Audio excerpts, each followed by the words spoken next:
السلام عليكم. أنا دكتور محمد حيدر. موضوعنا اليوم هو Cranial Nerves.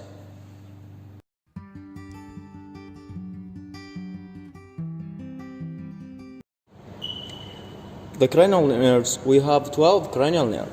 The first one is the olfactory nerve. This is the olfactory bulb, which is a part of the olfactory nerve. The olfactory nerve will transmit the special sense, the special afferent of the olfactory sense from the superior and roof and the upper sides of the nasal cavity, transmit through the cribriform plate of the ethmoid bone to the anterior cranial fossa, to the secondary neurons in the olfactory bulb. The second cranial nerve is the optic nerve.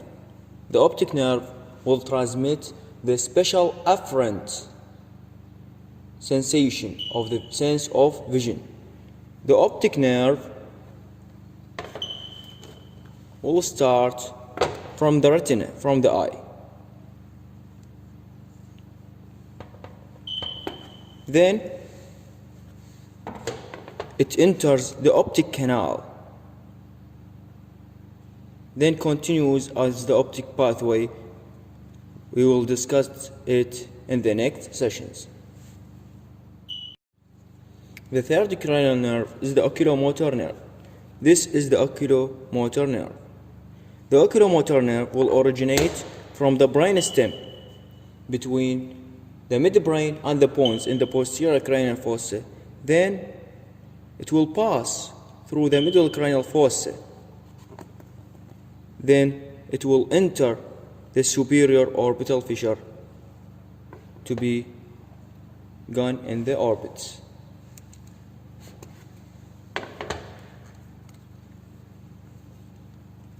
This is the third cranial nerve with the oculomotor nerve. This is from the anterior view of the brainstem. It originates between the midbrain and the pons anteriorly.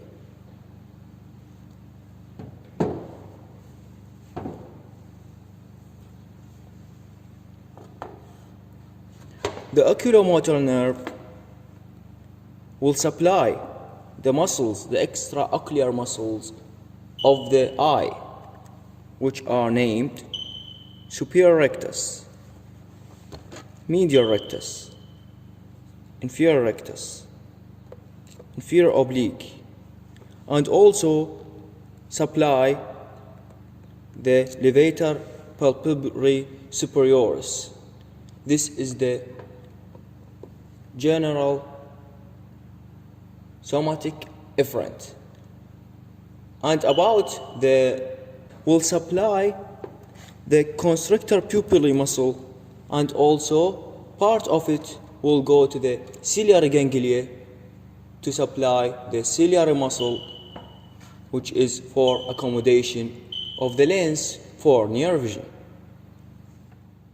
The fourth cranial nerve is the trochlear nerve. This is the trochlear nerve. It originates from the brainstem, posteriorly from the midbrain. Then it passes through the posterior cranial fossa, then to the middle cranial fossa, to enter in the lateral wall of the cavernous sinus, then in the anterior cranial fossa to the superior orbital fissure. The trochlear nerve originates from the brainstem, but from the posterior side, from the midbrain, from the posterior side. It then curves around the midbrain to continue its pathway, as we said. The trochlear nerve will supply one extraocular muscle, which is the superior oblique. The sixth cranial nerve, which is the abducent nerve. This is the abducent nerve. It originates from the pons anteriorly. It It will pass from the posterior cranial fossa to the middle cranial fossa to enter the cavernous sinus inferior-laterally to the carotid artery, internal carotid artery, then to the superior orbital fissure to the orbit. The abducens nerve will supply one muscle, one extraocular muscle, which is the lateral rectus. The abducens nerve emerges anteriorly between the pons and the medulla oblongata.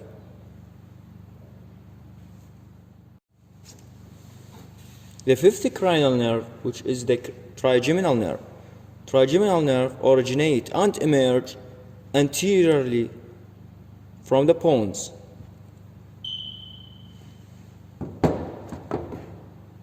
Then passing from the posterior cranial fossa to the middle cranial fossa. Here in the trigeminal impression. Trigeminal impression.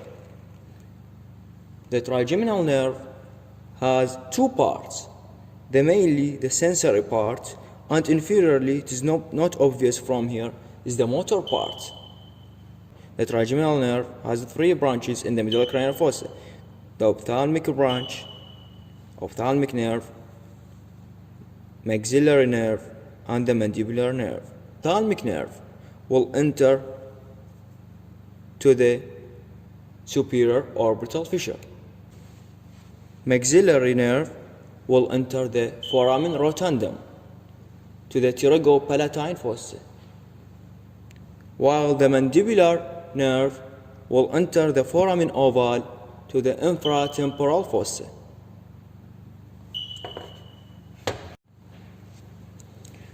The ophthalmic nerve will have the sensory sensation, pain, temperature, and touch from the upper part of the face, anterior part of the scalp, upper part of the face, the orbits, the eye, the conjunctiva, and the upper eyelid. It also take the sensation of the nasal cavity as well, and the dura mater of the anterior cranial fossa. The maxillary branch will have the sensation of the middle face, side of the nose, the cheeks, the lower eyelid, and also the upper lip, the hard and soft palate, and the nasopharynx. While the mandibular nerve of the trigeminal nerve will transmit the sensation of the lower face, chin, lower lip, also some part of the external acoustic meatus, and also some part of the external auditory canal. Also, the mandibular branch will have the sensation of the anterior 2/3 of the tongue, the pain, temperature, and touch. This is about the sensory, the general sensory afferent of the trigeminal nerve. Also, the trigeminal nerve will have branchial efferent. Branchial efferent will have the motor supply to some muscles of the face, mainly the muscles of mastication, the muscle temporalis, also the masseter, and the lateral and medial pterygoid. Also, other muscles are the omohyoid, anterior belly of the digastric, and also the tensor tympani and tensor villi palatini. The seventh cranial nerve is the facial nerve. The facial nerve originates anteriorly between the pons and the medulla oblongata on the lateral side. This is the facial nerve.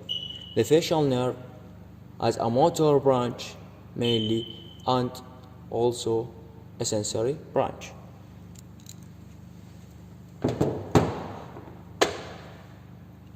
After leaving the brainstem, the facial nerve will continue in the posterior cranial fossa, then enter with the vestibulocochlear nerve in this orifice, which is the internal acoustic meatus. The facial nerve will have sensory innervation of the special sense of taste of the anterior 2/3 of the tongue, and also the general somatic innervation of the some part of the external auditory meatus and the deeper part of the auricle. Also, the facial nerve has the branchial efferent, will supply the muscles of facial expression. We will talk about them in the next sessions. And also, it supply the stapedius muscle, the stylohyoid muscle, and also the posterior belly of the digastric. The facial nerve has also the general sensory efferent fibers to the parasympathetic innervation of some gland, some salivary gland, submandibular gland, and the sublingual gland, and also to the lacrimal gland and the mucosa of the nose and the oral cavity. The eighth cranial nerve is the vestibulocochlear nerve, which originates from the laterally between the pons and the medulla oblongata. The vestibulocochlear nerve will have the special afferent or special afferent for the sense of hearing and also for balance. After emerging from the brainstem, the vestibulocochlear nerve will continue its course in the posterior cranial fossa to enter with the facial nerve in the internal acoustic meatus. The ninth cranial nerve is the Glossopharyngeal Nerve. It emerges from the lateral side of the medulla oblongata.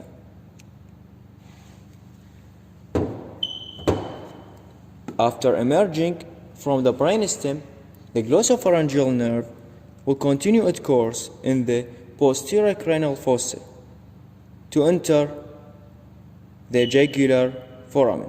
This is the Glossopharyngeal nerve. This is the Glossopharyngeal nerve. After entering the jugular foramen, it will have two ganglia, the superior and the inferior ganglia.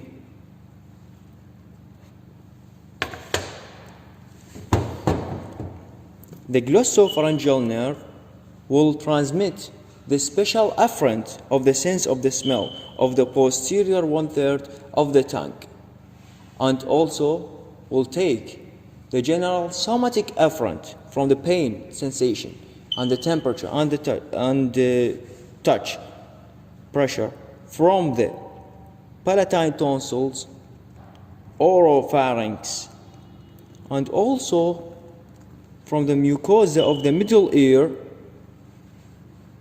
and the Eustachian tube. The glossopharyngeal nerve will have also the sensation of the general visceral sensation or general sensory efferent of the carotid bodies in the carotid artery, while the efferent nerve, which means the motor supply of the glossopharyngeal nerve, will have to the muscle of the stylopharyngeus muscle, and also will have the general sensory efferent General sensory efferent of the parasympathetic innervation, parasympathetic of the autonomic nervous system, to the parotid gland through the otic ganglia. The 10th cranial nerve is the vagus nerve. The vagus nerve emerged from the lateral side of the medulla oblongata of the brain stem. After emerging from the brain stem, the vagus nerve will also enter the jugular foramen with the glossopharyngeal nerve and the accessory nerve.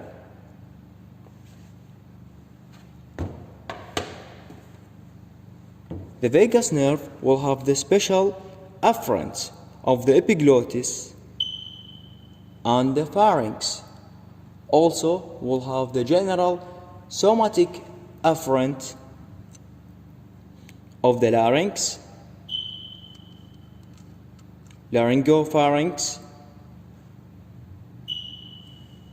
some part of the external auditory meatus and the deeper parts of the auricle, and also the dura of the posterior cranial fossa.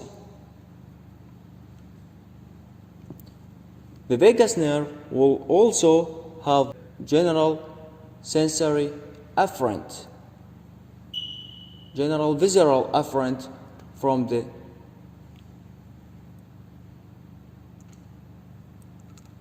laryngopharynx, also the esophagus and the thoracic viscera, and also abdominal viscera of the foregut and midgut. The vagus nerve will supply one muscle of the tongue, which is palatoglossus. Also will supply the muscles of the palate, except the tensor villi palatini. Also supply the muscles of the pharynx, except stylopharyngeus, and also will supply the muscles of the larynx. Also, the vagus nerve will supply the abdominal viscera and the thoracic viscera, the parasympathetic division of the abdominal and thoracic viscera. About the abdominal viscera of the foregut and the midgut. The 11th cranial nerve is the accessory nerve. The accessory nerve will have the spinal roots and the cranial roots, spinal roots and the cranial roots. The accessory nerve is the only nerve that originates outside of the brain stem. After emerging from the brain stem of the spinal cord, the accessory nerve will enter to the foramen magnum and then continue its course in the posterior cranial fossa, then enters the jugular foramen again to go to the neck to supply the sternocleidomastoid and the trapezius muscle, while the cranial roots of the accessory nerve will accompany the vagus nerve and supply the pharynx. The last cranial nerve is the hypoglossal nerve, which is the 12th cranial nerve, originate from the anterior side of the medulla oblongata. After emerging from the brainstem, especially the medulla oblongata, the hypoglossal nerve will enter this canal, which is the hypoglossal canal. After entering the hypoglossal canal, the hypoglossal nerve will go and supply all the intrinsic muscles of the tongue and most of the extrinsic muscles of the tongue, except the palatoglossus, which is supplied by the vagus nerve.